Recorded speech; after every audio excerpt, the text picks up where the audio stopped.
Hello everybody, welcome to Global Cajon. In the next chapter we are going to talk about how to play funk on the cajon. Hope you like it.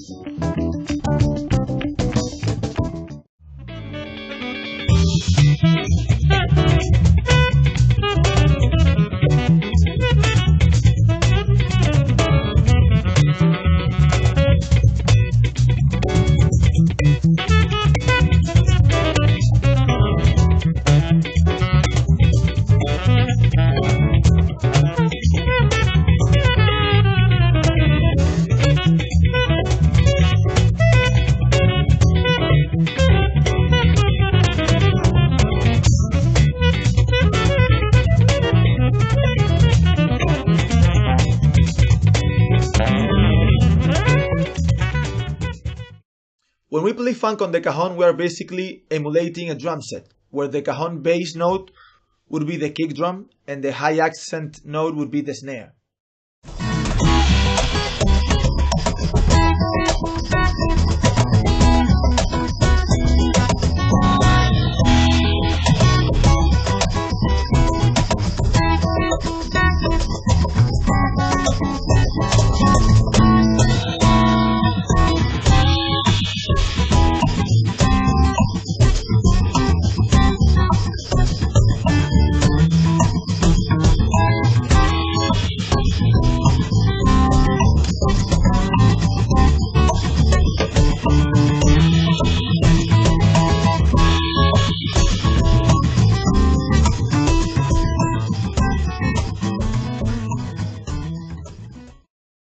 Remember, in funk there is a super important element that glues the groove together. That's the hi-hat.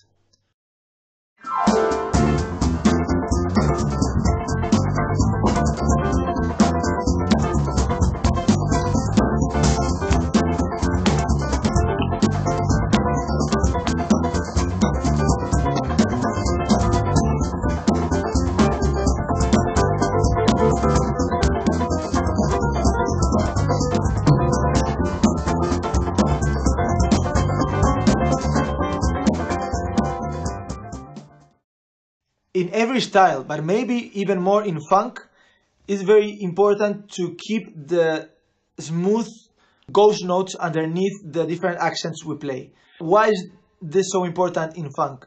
Because we relate funk to 16th note subdivision. So it's very important to have, if we are playing only with a cajon, to have the ghost notes super clear.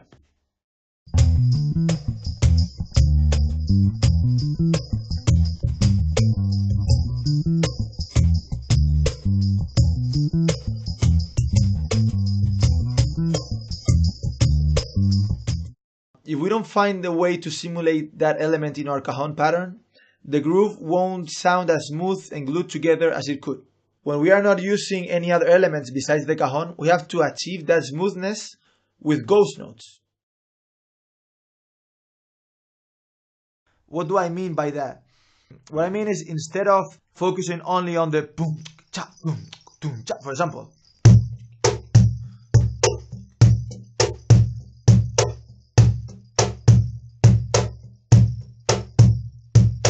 if we don't have a hi-hat or any other thing that helps us subdivide, we have to get that through ghost notes, okay? So, in this case, the weak hand will be playing ghost notes all the time, no accents for it. And the strong hand would be playing ghost notes between the bass and the high notes, okay? So, check out the difference between this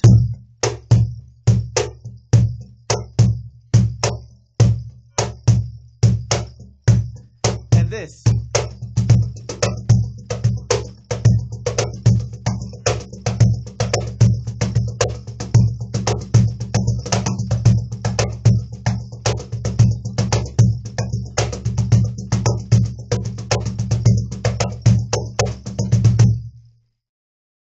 Something important once you learned how to simulate a drum kit with your cajon is to choose correctly the patterns that you want to simulate.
I have experienced that loading one part of the pattern with, for example, bass notes and releasing the other part gives more intensity and flow to the music than scattering all the accents all over the bar or two bar pattern.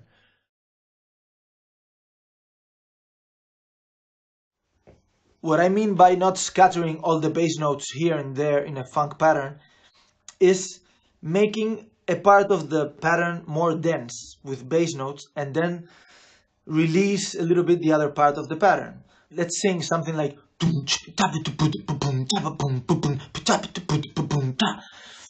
not bad if you sing it accurately, but for me it works better.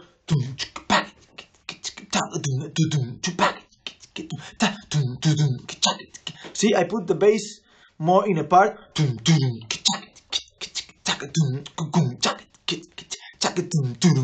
and I don't put any bass or very little bass in another part. 1, 2, 3, 4.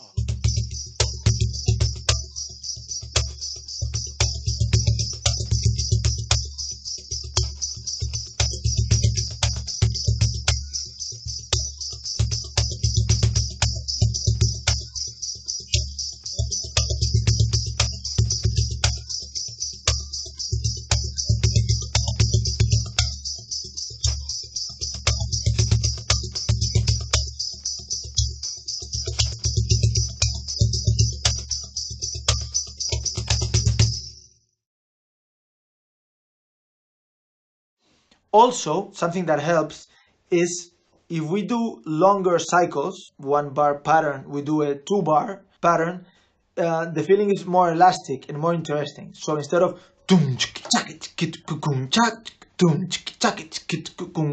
and repeating that all the time, if we do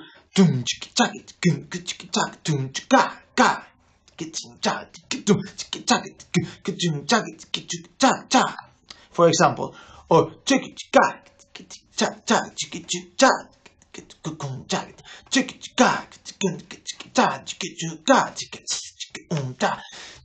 Tower of Power and bands like that are a great example of how funk patterns are built, and many times the pattern is a 2 bar pattern. Check it out.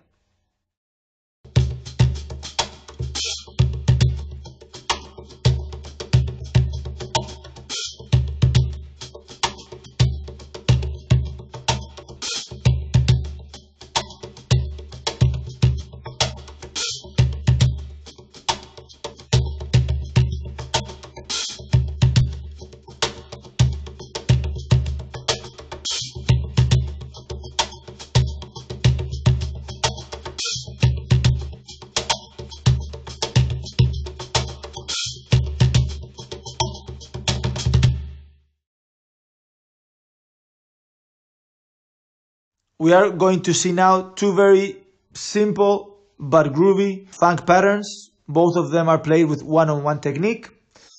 The first one, all the accents, both bass and high note accents, are played with a strong hand. On the second pattern, you already have some bass note accents with the weak hand, which makes it a little bit more complex, but also more syncopated.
These are some of my favorite funk grooves, all played with one-on-one technique.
In some situations, adding a snare and a hi-hat to the set will work great in this style. In that case, for practical reasons, you want to play bass always with your strong hand and a snare with your weak hand. In that case, we won't be playing one-on-one technique anymore. We will have to use some double strokes here and there.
2, 3, and...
Something very useful in funk and also in general to train your ability with your foot on your hi-hat is playing a standard pattern on the cajon and then open the hi-hat wherever you want.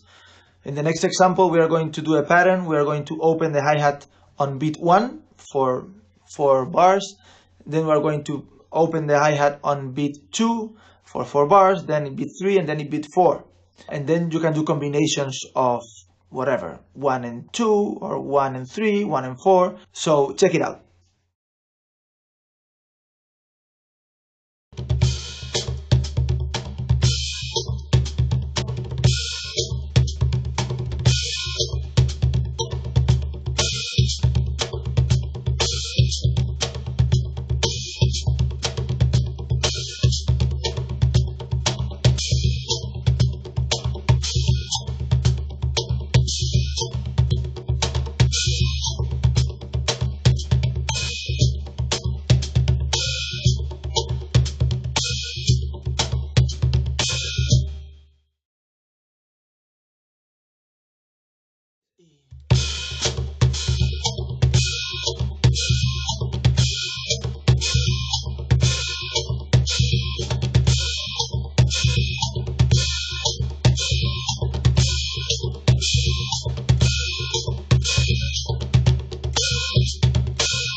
Another very useful thing to do in funk, pop and rock, at least, is being able to play open continuous hi-hat with your foot without using your hands, because sometimes in a small set like cajon and hi-hat, for example, or with a snare, you don't want to use your hands only to have a crash, you know, on a downbeat, because you need them for the cajon. So that effect of growth of the groove, a big groove with an open cymbal, you give it with the hi-hat. What I do is change my technique from heel up, that I use frequently on the hi-hat, to heel down, to have more control on the openness of the hi-hat.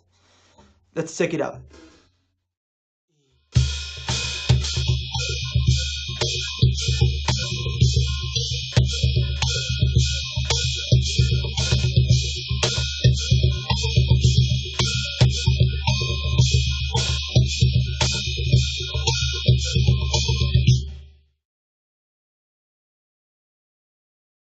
it's very useful to be able to play hi-hat on upbeats. You play it everywhere, funk, but also jazz and in flamenco a lot. So let's play a regular standard pattern and let's practice hi-hats on the upbeats, okay? Let's take a look.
In this chapter, we learned that to play funk on the cajon, we need to achieve a very smooth and steady 16th note subdivision on it.